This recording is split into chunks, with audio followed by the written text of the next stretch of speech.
Shihab from the UK said that at the campus they decided to give khutbah, but some brothers objected that no, you should not give it in English, you should give it in Arabic.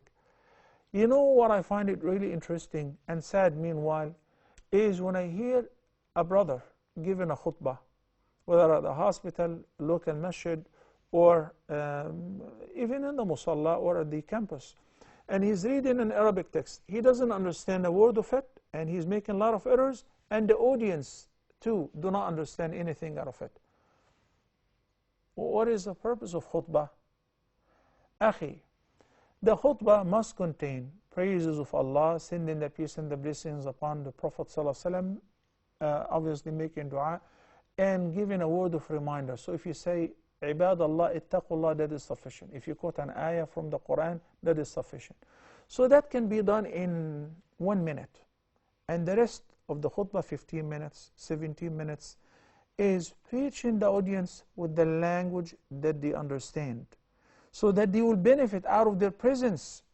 And in the campus, we may invite some guests. I may bring my colleague, my classmate. He is not Muslim, she is not Muslim. So they come and sit and listen. How good is it to watch somebody reading from a sheet, okay, a script in Arabic? He doesn't understand, the audience don't understand, and when he or she asks you, what was he saying? Well, I don't understand either, but we were praying Jumu'ah. Come on. So in the khutbah, you want to give the whole speech in English. In the beginning, Alhamdulillah, in Arabic.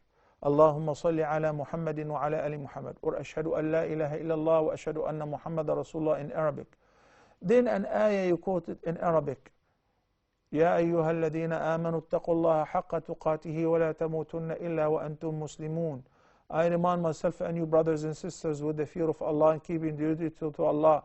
Today we're going to speak about Allah's countless blessings. We're going to speak about Ramadan. We're going to speak about whatever. In English, fine.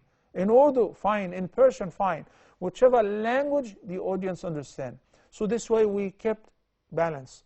We made the words of praises in Arabic, the ayah in Arabic, the dua and supplication. Then the contents of the khutbah, the reminder. What is the purpose of the khutbah? It's called az-zikr. فَاسْعَوْا إِلَى ذِكْرِ اللَّهِ, the remembrance of Allah.